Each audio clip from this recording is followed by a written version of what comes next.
ठीक है।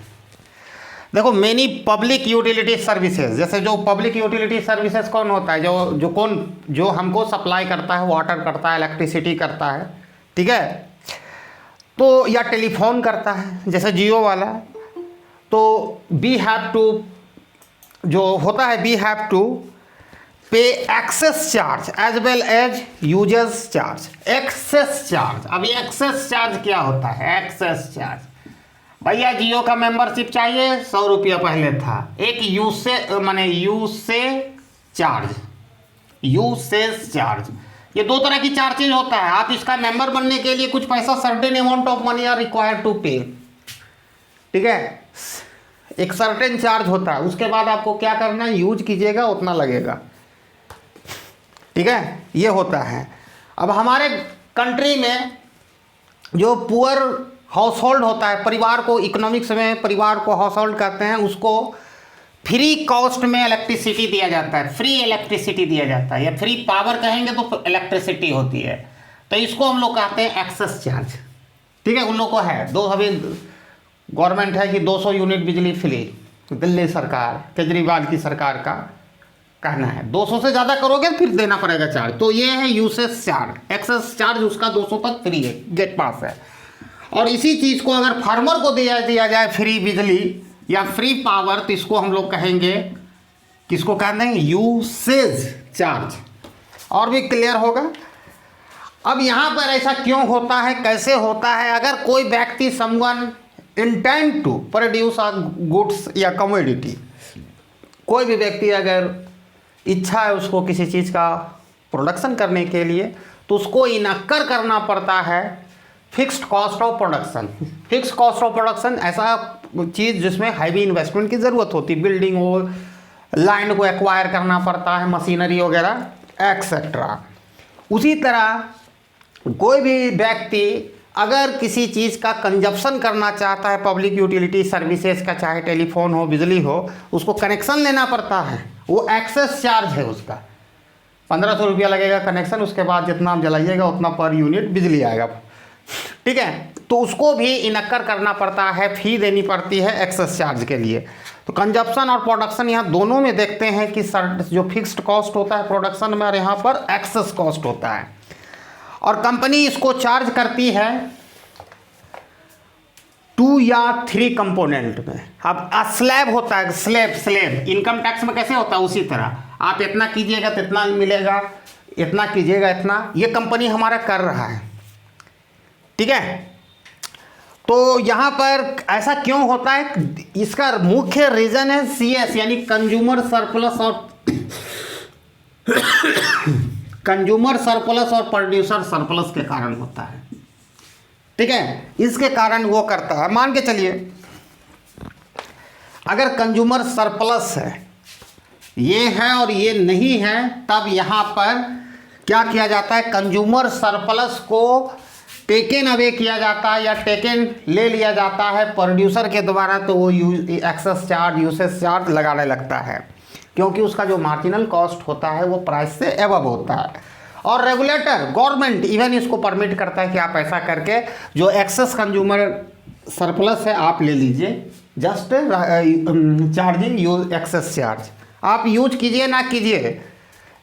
35 रुपया रेंट आपको देना है, किस चीज़ के लिए, शायद मोबाइल कंपनी को देना पड़ता है ताकि आपका सिम जिंदा रहे 2G में, ऐसा कुछ नियम है। तो वो आप यूज करें ना करें कोई बैलेंस नहीं देगा आपको, 35 रुपया में वो जिंदा है सिम, तो वो एक्सेस चार्ज है। और जितना यूज कीजिएगा उसके बाद जैसे 100 रुपया का प्लान टॉक टाइम डलवाएं तो वो बन जाता है यूसेज चार्ज, ठीक है। जब consumer surplus is the more than producer surplus, जब कंज्यूमर सरप्लस ज़्यादा होता है प्रोड्यूसर सरप्लस से, तो लॉस ऑफ जो प्रोड्यूसर सरप्लस को कंपेंसेट करते हैं यानी पूर्ति करते हैं, किससे, कंज्यूमर, जो एक्सेस है कंज्यूमर सरप्लस से, और इससे आउटपुट का लेवल को बिना इफेक्ट डाले हुए, ठीक है, बिना आउटपुट के लेवल को इफेक्ट डाले हुए। तो deal this situation 2 part of tariff पर किया गया था, ठीक है। इस सिचुएशन को डील करने के लिए कोस ने 2 सजेशन दिया था। 2 तरह का चीज़ें होती हैं, एक होती है प्रोग्रेसिव स्कीम और एक होती है रिग्रेसिव स्कीम। जब एक्सेस चार्ज या एंट्री फी भी कह सकते हैं कैन बी 1 हो, then usage charge per unit vary from slab to slab, slab to slab. ये मतलब होता है इनकम टैक्स, यानी ग्रुप टू ग्रुप भी कह सकते हो। ठीक है, 2 स्कीम होता है। पहला स्कीम में होता है हायर द स्लैब। देखो यहाँ पर लॉ ऑफ डिमांड कर सकता है, जस्ट उल्टा जो लॉ ऑफ सप्लाई हो गया। Higher the slab, higher the rate, एक पहला हो गया।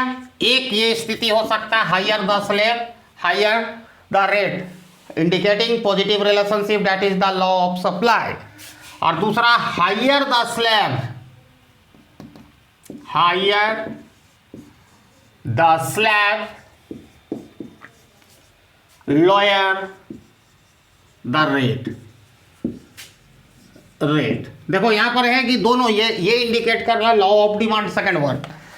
जैसे इनकम टैक्स, यहां पर प्रोग्रेसिव पहला की बात कर रहे हैं। इनकम टैक्स में higher the slab, higher the rate होता है। जैसे जैसे आपकी इनकम बढ़ते जाती है वैसे वैसे रेट ऑफ टैक्सेशन भी बढ़ता जाता है। इसको हम लोग कहते हैं प्रोग्रेसिव स्कीम कहते हैं। इसको हम लोग क्या कहते हैं? Progressive rate scheme. इसी चीज को हम लोग कहते हैं प्रोग्रेसिव रेट स्कीम। ठीक है, और दूसरा जो होता है उसको हम लोग कहते हैं रिग्रेसिव स्कीम। जैसे जैसे हमारा क्या हो रहा है, स्लैब बढ़ता जा रहा है, यानी इनकम बढ़ता जा रहा है, वैसे वैसे रेट ऑफ टैक्सेशन कम होता जा रहा है। इस पर हम बात करेंगे दूसरा उदाहरण से, टेलीफोन का एकदम प्रैक्टिकल एग्जांपल लेंगे।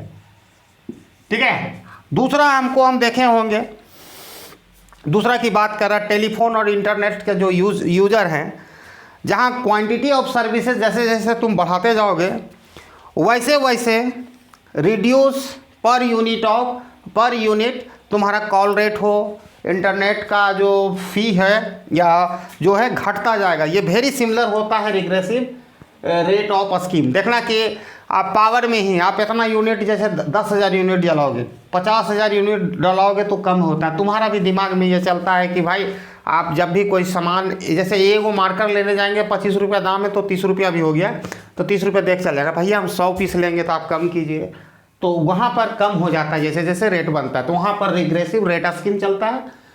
ठीक है, अब इसी चीज़ को ग्राफिकली मैं रिप्रेजेंट करना पसंद करूँगा। तो पहला वाला केस में जो प्रोग्रेसिव रेट स्कीम में है उसका ग्राफ कुछ यूँ होती है, यहाँ रेट, नीचे क्वांटिटी,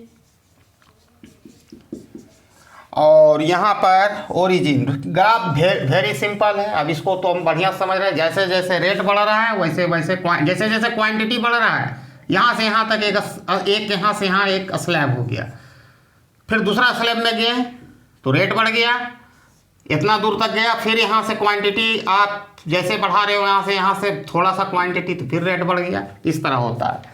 तो ये बता रहा है पहला जो प्रोग्रेसिव बढ़ता जा रहा है, एक इतना, ये मान लो 100 ग्रुप का व्यक्ति है, ये 200 ग्रुप, 100, ये भी 100 है। ठीक है, व्यक्ति ग्रुप है। अब यहाँ भी ग्रुप में दूसरा होगा, यहाँ ऊपर से नीचे होगा क्योंकि ये रिग्रेसिव है, बाकी ग्राफ का सारा चीज़ सेम होगा। रेट यहाँ रिग्रेसिव है, यहाँ घट रहा है, ओरिजिन, क्वांटिटी, तो ये मल्टी पार्ट टैरिफ। अब दूसरा है peak load pricing. Peak load pricing, तो वो पिक लोड प्राइसिंग बहुत ही प्रैक्टिकल चीज़ है, अभी पढ़ोगे तुरंत दिमाग में आ जाएगा, और यही यूज होता है चाहे दिल्ली का मेट्रो हो। ठीक है, बहुत सारा यह एक एप्लीकेबल है, या टेलीफोन कंपनी है वहाँ भी चलता है ये।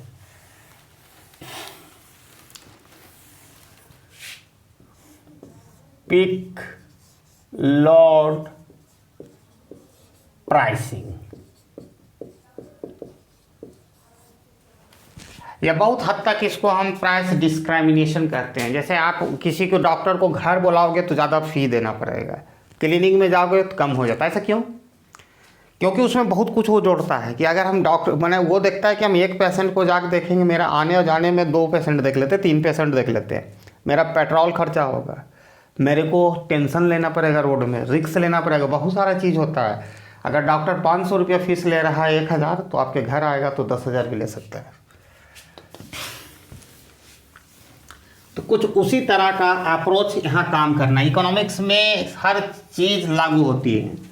ये एक ऐसा विद्या है कि आप जो सोच रहे हैं वो गेम थ्योरी भी है, ये बहुत बड़ा अपने आप में एप्लीकेशन होती है इसकी। सिर्फ नज़रिया होना चाहिए देखने के लिए। तो पिक लोडिंग प्राइस क्या होता है, ये बहुत ही हंसने की बात होगा। पिक लोडिंग, पिक मतलब बहुत ज़्यादा लोड है प्राइसिंग का, ठीक है। तो ये फील हो जाएगा, अभी तुरंत हो जाएगा। आपने देखा होगा कि most of the public utility services, जिसको हम कहें रोड हो, सड़क हो, मेट्रो हो, पावर हो, टेलीफोन हो, उसका कांस्टेंट डिमांड एक समान नहीं रहता है। आपने देखा होगा कि कुछ चीज़ों का डिमांड किसी पर्टिकुलर सीजन में बढ़ जाता है सर्विसेज का, और कुछ चीज़ों का डिमांड कोई दिन में 10 से 4 बजे देखना ज़्यादा ट्रैफिक रहता है, क्योंकि लोग ऑफिस जाते हैं, वो पीक आवर है, ठीक है। बहुत सारे मेट्रो भी है इस तरह है, और रात में थोड़ा कम रहता है लोग, भीड़। अब टाउन में जाओ, शाम और सुबह ज़्यादा भीड़ देखने को मिलता है, ठीक है। या कॉलेज या यूनिवर्सिटी में भी देखना कि जब वर्किंग आवर होता है, क्लासेस चलता है, तो काफ़ी भीड़ होती है। अब ट्रांसपोर्टेशन, जिससे हम आना जाना करते हैं, सर्टेन आवर में उसका मोर डिमांड होता है, ठीक है। कुछ ट्रांसपोर्टेशन भी काफ़ी भीड़ जाता है, जैसे होली दशहरा एक सीज़न रखो, बहुत भीड़ जाएगा, गाड़ी सब फूल जाता है। और ये भी चीज़ देखते हैं कि पर डे टू डे आपको एक निश्चित आवर, जब ऑफिस जाने का समय होता है तो मेट्रो वगैरह सब भर जाता है, ट्रांसपोर्टेशन बस फुल हो जाती है, बहुत सारे बात, रोड में ज़्यादा जाम लगता है।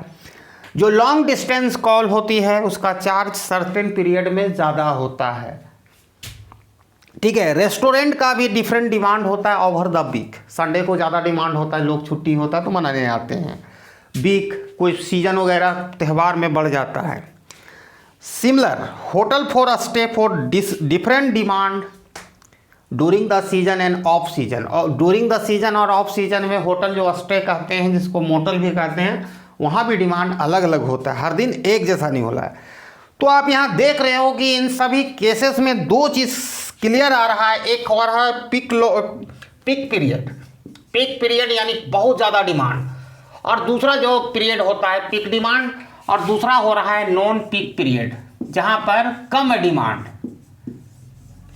एवरेज से भी कम, और यहाँ एवरेज से ज़्यादा, यहाँ ज़्यादा डिमांड है। तो दो तरह की क्लासीफाई हो रहा है। इंपॉर्टेंट पॉइंट है कि मार्जिनल, अब दोनों डिमांड में देखो, marginal cost for serving few more consumer would be nil होता है। अगर मार्जिनल कॉस्ट, अगर मान लो मेरा होटल है, ठीक है, तो मार्जिनल कॉस्ट ऑफ सर्विंग कुछ 10 लोग, अब मैंने 10 लोग का खाना बनाए तो 12 लोग आ जाएगा, तो मेरा कोई फ़र्क नहीं पड़ता, हम एडजस्ट कर लेंगे, हमको एडिशनल कॉस्ट नहीं लगेगा, तो हम एडजस्ट कर लेते हैं। जनरली यहाँ पर हमारा इकोनॉमिक्स ऑफ स्केल मिलता है, इकोनॉमिक्स ऑफ स्केल, लेकिन एक लिमिट होती है, इकोनॉमिक्स ऑफ स्केल मिलता है, यानी यहाँ पर मितव्ययता की मिलती है। जैसे मान के चलो, एक आदमी खाना बनाएंगे तो उतना ही खर्चा ईंधन जलेगा जितना 5 आदमी खाना बनाए, थोड़ा कम जलेगा। मतलब जैसे एक आदमी रेशियो में, मान लो एक ही आदमी की ईंधन जल रहा है, तो एक दाल बनने में भी उतना ही टाइम लगेगा जितना 5 आदमी का लगेगा, थोड़ा ज़्यादा लगेगा 10 मिनट, लेकिन उसमें 5 आदमी अगर अलग अलग बनाएगा खाना गैस में, तो ज़्यादा गैस जलेगा। अगर एक ही जगह सब पाँचों मिल के एक बनाए तो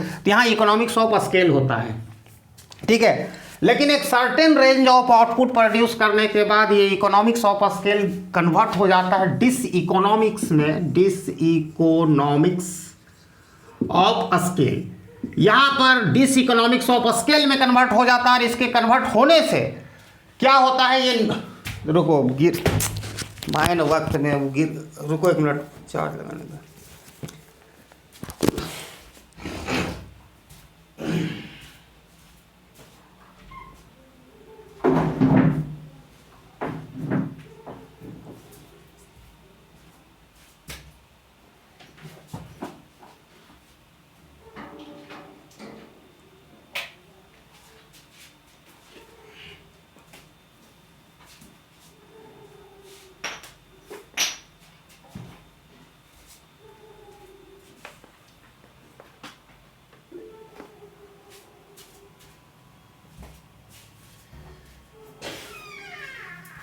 हाँ, तो यहाँ पर डिस इकोनॉमिक्स होना शुरू हो जाता है, यानी आप एक सीमा तक ही लोगों को काम पे रख सकते हो, ठीक है।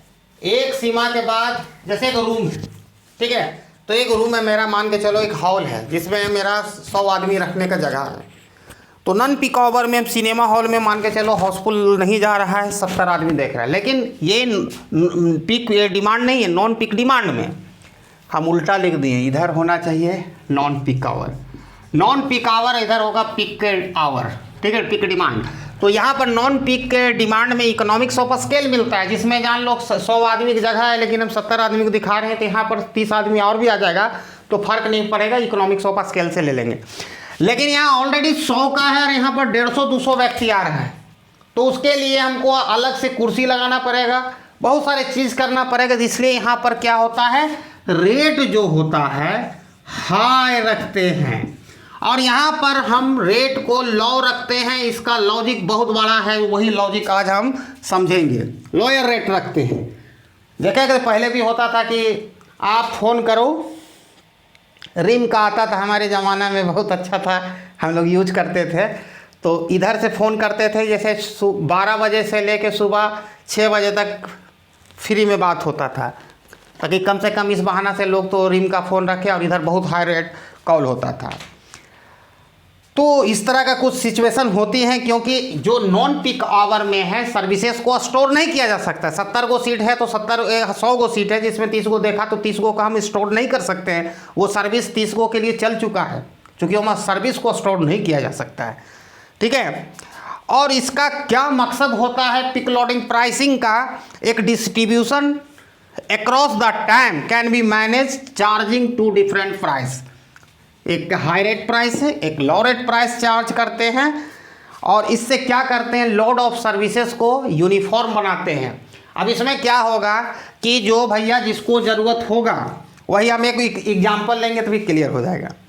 मान लो सर्विसेज मेट्रो, दिल्ली का मेट्रो है, ठीक है, do not run empty certain period, कभी भी खाली नहीं जाता है, कुछ जाता है, 100 सीट है तो 70 को जरूर बैठेगा, ठीक है, खाली नहीं जाता है।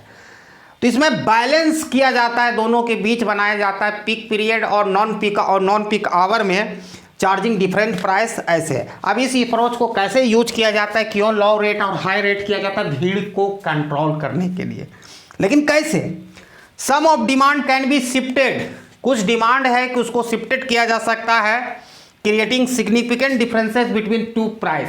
अगर हम 2 प्राइस चार्ज करेंगे तो कुछ डिमांड को, इसका डिमांड यहाँ आ जाएगा और इसका डिमांड यहाँ, नहीं, इसका डिमांड जो है यहाँ आ जाएगा। अब मैं बता रहा हूँ, अगर कोई व्यक्ति काम करने के लिए ऑफिस जा रहा है, वो अपना डिमांड को शिफ्ट नहीं करेगा, इसी पीरियड में जाएगा। लेकिन कोई व्यक्ति घूमने के लिए, मनोरंजन करने के लिए जा रहा है, जिसमें हाई रेट लग रहा है, वो शिफ्ट कर लेगा यहाँ पर। तो इसका नतीजा क्या होगा कि यहाँ का भीड़ का लोड यहाँ आ जाएगा, जो 70 सीट है 80 हो जाएगा, और वहाँ पर थोड़ा सा रिलीफ मिलेगा, ठीक है। इसका है, सबसे पहले इसको जो पीटर स्टेनर ने 1956 में इसको ऑब्जर्व किया, लेकिन इसको 1970 में इसको अप्लाइड किया गया पब्लिक यूटिलिटी सर्विसेज में, पॉलिसी मेकर के द्वारा। और ये मेथड बेटर देन है, ये मेथड को माना जाता है कि बढ़िया है, लोगों पर किसी बिना फिजिकल रोक टोक लगाए हुए 2 डिफरेंट प्राइस चार्ज करो, पीक आवर में हायर प्राइस चार्ज करो, नॉन पीक आवर में लोअर प्राइस चार्ज करो, ठीक है। कुछ सर्विसेज होता है, कार पार्किंग हो गया, पब्लिक ट्रांसपोर्ट हो गया, वाटर सप्लाई हो गया, पावर सप्लाई हो गया, टेलीफोनिक हो गया, में उसमें अच्छा सक्सेस ट्रैक रिकॉर्ड देखा गया है, प्रैक्टिकल बात पढ़ाया जाता है यहाँ पर, अच्छा देखा गया है अक्रॉस द वर्ल्ड। किसी को रोकोगे दुख होगा, सबसे बढ़िया प्राइस चार्ज करो। तो जो भैया जिसको ज़रूरत होगा वही पीक आवर में जाएगा, जैसे ऑफिस जाना है, जिसको मनोरंजन करता है छोड़ दो, अभी नहीं जाएंगे, बाद में जाएंगे, ठीक है। तो डिफरेंट प्राइस जो स्ट्रैटेजी होता है, रिड्यूस करता है कंजेशन का मतलब भीड़ को कम करता है। एक तो भीड़ को कम करता है, दूसरा है ये ऑफर करता है better utilizing of excess capacity during the off, इसका जो ऑफ पीक जो पीरियड होता है, आवर होता है, उसमें एक्सेस कैपेसिटी को बढ़िया तरह से मैंने क्या कर सकता है, यूटिलाइज करने का अपॉर्चुनिटी मिलता है। अब इसको ग्राफिकली मैं दिखाना चाहूँगा, सुनीता कुमारी, तुमको समझ में आया? जी सर आया, लेकिन कुछ थोड़ा। तो हाँ, वो तो तुम लोग का हमेशा थोड़ी ही थोड़ा सब कुछ है, क्योंकि तुम थोड़ा थोड़ा लेना ही चाहती हो, तो मिलेगा पूरा पूरा कहाँ? मतलब ये ऐसा नहीं देखता है, 2 प्राइस चार्ज होता है, पीक आवर और नॉन पीक आवर। ठीक है, ये एमसी है। अब देखो ये डी नॉन पीक आवर बता रहा है, demand for non peak hour. और ये क्या हो जाता है, ये डिफरेंट प्राइस चार्ज करने के से जो नॉन पीक आवर का डिमांड है वो आगे बढ़ जाता है। ठीक है, और दूसरा मैं ले रहा हूँ ये आपका कह सकते हो डिमांड फॉर पीक आवर, और ये डिफरेंट प्राइस चार्ज करने से ये घट जाता है, ये बन जाता है डीपी स्टार। देखो ये घट जाता है और यहाँ पर बढ़ जाता है, यानी दोनों का ये ऑफर द मैंने एक्सेस कैपेसिटी जो बचा रहता है, रिमेनिंग आइडियल कैपेसिटी जो बचा हुआ रिमेनिंग है, जैसे 70 सीट को 80-90 सीट करने का प्रयास किया जाता है, और वहाँ 150 से 120 करने का प्रयास किया जाता है। Just charging 2 different price duration of peak period और non peak period. Non peak period में लोअर प्राइस चार्ज किया जाता है और पीक पीरियड में हायर प्राइस चार्ज किया जाता है।